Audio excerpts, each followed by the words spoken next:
So let's just jump right in. The title you're looking at, yeah, it's a mouthful, I know. It honestly sounds like it's pulled from some super dense academic paper. But you gotta stick with me here, because hidden behind all that complexity is a really powerful and, believe it or not, a very human story. And that's the million-dollar question, isn't it? What on earth does any of that actually mean? Well, what if I told you this wasn't just some abstract theory? What if this was the literal operating manual for a real, living, breathing community? Because that's exactly what it is. This whole thing, it's the blueprint for Kinamagora, a real community in Sierra Leone. It's a radical experiment in building a completely new culture from the ground up. So today, we're going to break down the two core principles that make it all tick. Okay, so the first foundational idea is something the source calls flat ontology. It sounds complicated, but let's just call it the principle of the flat world. And it's all about completely reimagining what we decide is important.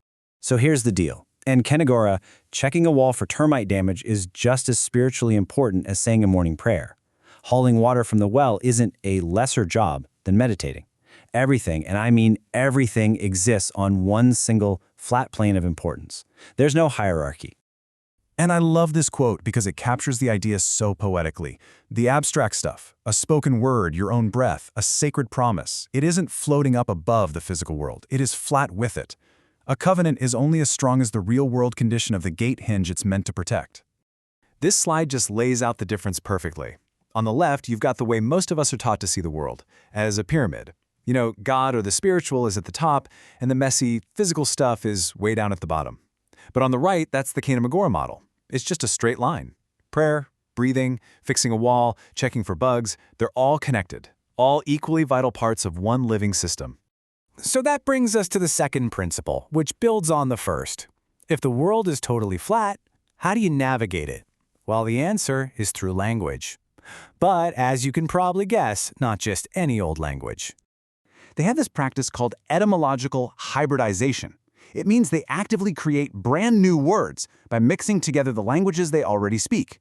But here's the thing. These aren't just for show. These new words are designed to be tools. They're built to do a specific job in the physical world. And this, right here, is the key. The idea of word aliveness is not a metaphor for them. It's a literal belief that if you create a new, super precise word for something, it actually changes your physical relationship to it. A new word can literally reorganize how you maintain a building or store water. The word becomes a set of instructions. And here's a perfect example of how that works. It starts with observation. A kid notices that very specific sound that monsoon rain makes on a tin roof. Then she creates a word for it, mashing up sounds and meanings she knows. The community council then adopts it. And from that point on, that word isn't just a description anymore. It becomes an operational tool. It's now a piece of data that informs you about the roof's condition, and it even works its way into prayers for safety. So we have these two massive ideas, right? A flat world where everything matters equally, and living words that literally shape reality.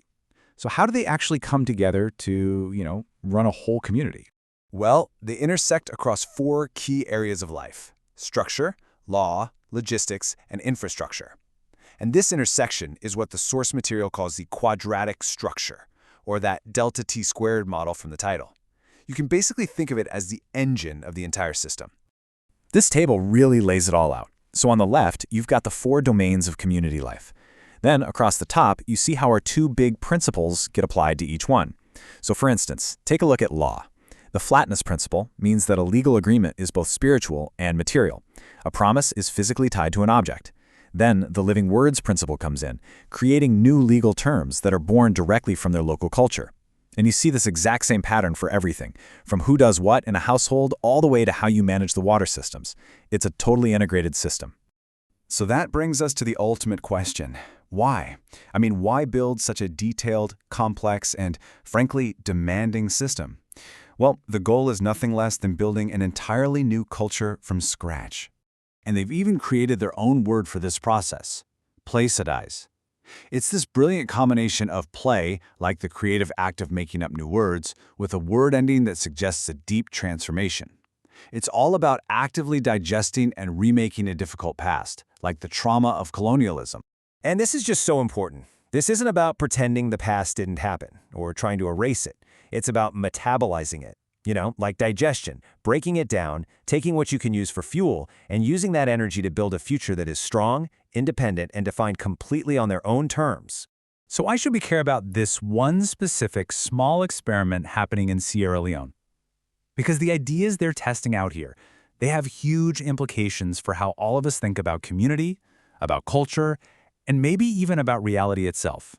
So let's boil it all down. Here are the big takeaways. First, the idea that reality isn't just something that happens to you, it's something you can actively rewrite. Second, that a deep spiritual life and the hard physical work of maintenance can actually be the exact same thing. Third, that language can be way more than just for communication. It can be a primary tool for building things. And finally, that local, on-the-ground knowledge can create systems that are way more resilient than anything you could import from the outside. And all of this leaves us with a pretty fascinating question to chew on. Kinnamagora is using its own living words to literally build its world from the ground up. And it really makes you wonder, doesn't it? What parts of our own world, our own communities, could be completely rewritten if we just found new, living words to define them?